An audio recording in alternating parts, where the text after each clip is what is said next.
Africa के विशाल जंगल में शेरों का राज्य होता है। वहां के राजा मुफासा न्यायप्रिय और बहादुर शेर हैं। उनकी रानी सराबी और उनका बेटा सिम्बा राज्य के वारिस होते हैं। सिम्बा के जन्म से पूरा जंगल खुश होता है क्योंकि वह आने वाला राजा है। मगर मुफासा का भाई स्कार ईर्ष्या से भरा हुआ रहता है। वह खुद राजा बनना चाहता है और इसी वजह से वह सिम्बा और मुफासा दोनों को रास्ते से हटाने की साजिश करता है। स्कार एक दिन चालाकी से सिम्बा को घाटी में ले जाता है और वहां भैंसों का झुंड दौड़ाता है। मुफासा अपने बेटे को बचाने के लिए कूद पड़ते हैं, लेकिन स्कार उन्हें धोखा देकर खाई में गिरा देता है। मुफासा की मृत्यु हो जाती है और स्कार सारा दोष सिम्बा पर डाल देता है। डर और अपराध बोध से सिम्बा जंगल छोड़कर भाग जाता है।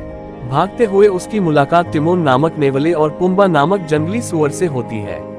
वे सिम्बा को हकुना मटाटा यानी चिंता छोड़कर जीने का मंत्र सिखाते हैं। सिम्बा बड़ा होकर मजबूत शेर बनता है, परंतु अपने अतीत से दूर भागता रहता है।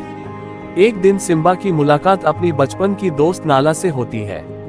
नाला उसे बताती है कि स्कार के अत्याचार से राज्य बर्बाद हो चुका है और सब भूख से मर रहे हैं। नाला सिम्बा से राजा की जिम्मेदारी उठाने की विनती करती है। शुरू में सिम्बा डरता है, लेकिन बाद में अपने पिता की आत्मा उसे दर्शन देती है और याद दिलाती है कि वह सच्चा राजा है। साहस जुटाकर सिम्बा वापस लौटता है।